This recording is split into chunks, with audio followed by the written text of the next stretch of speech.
Hello everyone, welcome to Fullmoon Movies. The King Kong franchise has a storied history, tracing its origins back to the iconic 1933 film King Kong.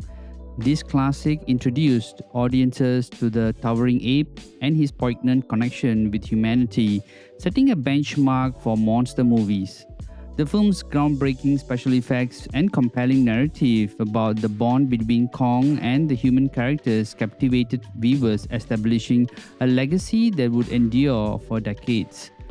Subsequent adaptations and reboots have explored various aspects of King Kong's story, each bringing its unique interpretation, from the 1976 remake to Peter Jackson's 2005 epic, which delved deeply into the emotional relationship between Kong and Darrow. The characters' arcs and human connections remained central to the narrative. These films emphasized not only Kong's mighty and majesty, but also his vulnerability, creating a multifaceted character that audiences could empathize with.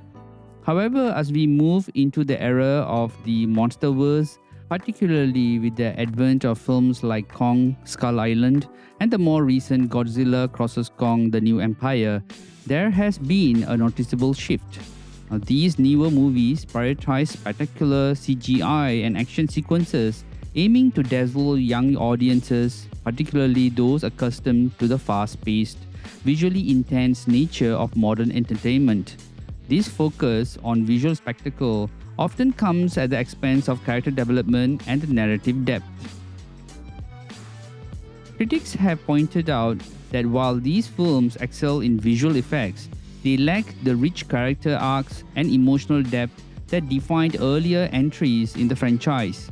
The human characters, once integral to the storyline, often feel secondary, their development overshadowed by the need to keep the action moving and the CGI flowing. This trend reflects a broader shift in the movie landscape, where studios aim to capture the attention of Gen Z, who are more drawn to the visual dynamic content. Now, this changing landscape raises questions about the future of storytelling in blockbuster cinema. While the Monsterverse continues to draw large audiences with its impressive visuals and epic battles, it also highlights a growing divide between the preferences of older audiences who value character-driven narratives and younger viewers who prioritize spectacle.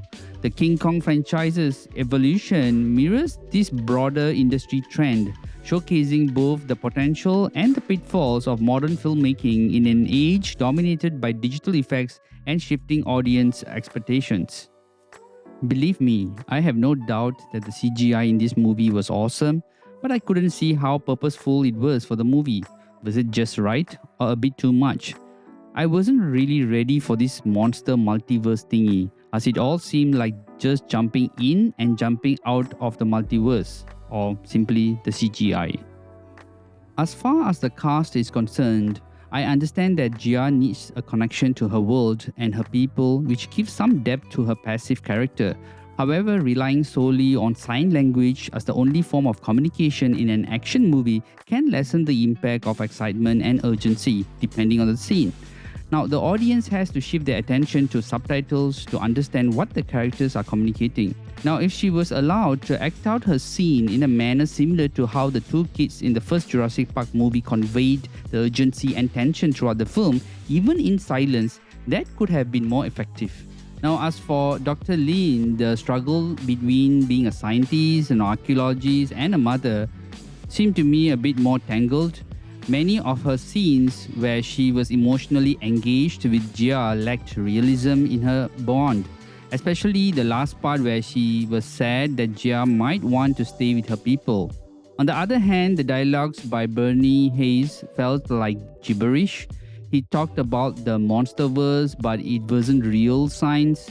Unfortunately, half of his dialogues was just gibberish, making it hard to follow what he was actually saying, especially when he spoke so quickly. Now, compare that with the old Indiana Jones movies, the first and the second. In similar hyped action scenes, the actor delivered simple but captivating dialogue that conveyed the same excitement and urgency. I don't know where that has actually gone now. Mikhail, the spaceship pilot, seemed another miscast. His delivery of dialogue seemed forced, trying to be a ruthless guy but coming off as an annoying character. I thought he would be like the Samuel L. Jackson in The Skull Island, but turned out to be an irritating and yet gets swallowed by a tree in the first scene at the multiverse.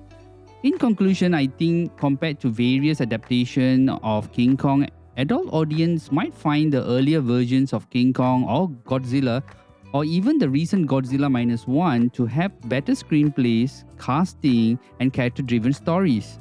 There is a sense of engagement between the people and the King Kong and Godzilla.